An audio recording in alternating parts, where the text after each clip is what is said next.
오늘 주제는 속눈썹이 눈동자를 찌르는 증상, 이렇게 정해봤습니다. 속눈썹이 눈동자를 찔러서 거기에 상처가 나서 시력이 떨어질 수도 있고 여러 가지 불편함이 나타날 수도 있고 안구 건조증으로 고생할 수도 있습니다. 또 집중이 안 돼서 수험생의 경우에는 문제가 되는 경우도 많습니다. 속눈썹이 찌르면 뽑으면 되지 않느냐. 그러다 안 되면 수술하면 되지. 그러나 말같이 쉽지는 않습니다. 또 그것을 싫어하는, 그런 치료를 싫어하는 사람도 너무 많습니다. 이런 경우에 한의학에서는 어떤 관점에서 어떻게 치료를 하는지 알아보는 시간이 되겠습니다. 한의학에서는 여러 가지 관점에서 치료를 해주면 속눈썹이 눈동자를 찌르는 현상이 치료가 됩니다. 근본적으로 원인적으로 치료가 되는 거죠. 그래서 어떤 관점인가를 알아보겠습니다. 우선 눈은 장부의 정이 모이는 곳이다, 이런 관점이 있습니다. 눈은 장부의 정이 모이는 곳이다. 그래서 눈에 이상이 있으면 장부의 정에 문제가 있기 때문에 그렇다, 이런 얘기예요. 눈에는 5장이 모두 속한다 그랬어요.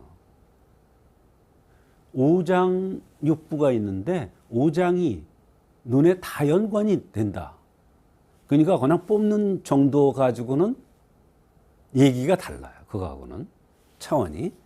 흰자는 폐에 속한다.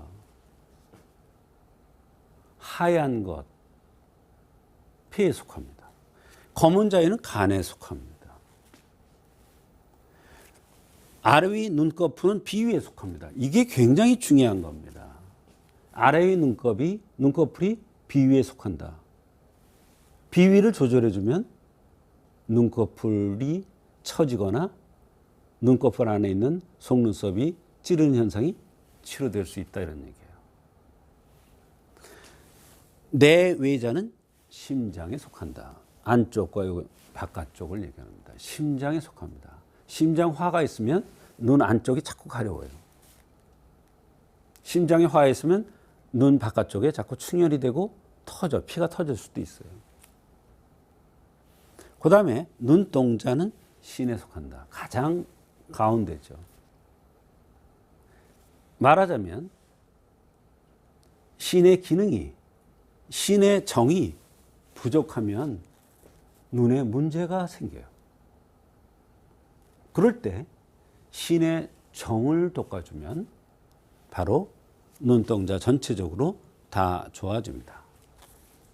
어떤 경우는 흰자가 부어서 눈이 튀어나오는 경우가 있는데 그럴 때는 폐를 치료해주면 됩니다.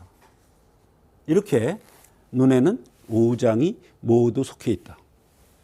5장 관계와 연관돼서 눈의 질환을 살펴봐야 된다, 이런 뜻이에요.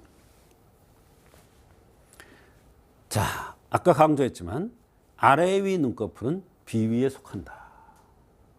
눈꺼풀 안에 속눈썹이 있잖아요. 그러니까 이게 굉장히 중요한 거예요. 눈꺼풀 속에 속눈썹이 있으므로 식욕이 없거나, 아이들이 식욕이 없다고 그러는 애들이요, 식욕 좋게 해주면 속눈썹 찌르는 게 없어져요. 또 비위가 약하거나, 비위가 약해서 구역질도 잘하고 먹는 거 싫어하고 이런 애들이요, 비위를 좋게 해주면 속눈썹 찌르는 현상이 없어진다, 이런 뜻이에요.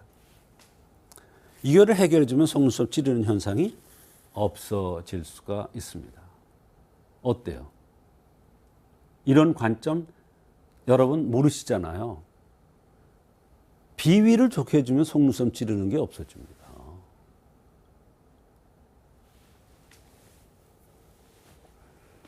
한의학에서는 이걸 도척권모라고 합니다. 도척권모. 도, 넘어질 도, 첩, 속눈썹, 주목권, 털모예요. 속눈썹이 구부러져서 눈 중앙으로 들어가는 것이, 또는 눈이 당기고 눈꺼풀이 수축되어서 이런 현상이 생길 수가 있는 거예요. 도척건모 현상이. 이것은 안에 잠복되어 있던 열이 음기를 공격해서 음기가 밖으로 흐르기 때문에요. 안에 내열에 문제가 생기는 거예요.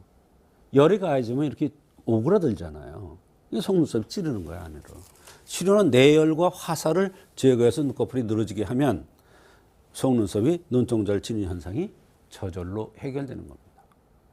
이렇게 비위를 조절하거나 이렇게 해서 도척건모, 속눈썹이 찌르는 현상을 치료해주면 수술이나 이런 거 뽑는 거 안 하고 속눈썹 찌르는 것이 해결된다는 거예요.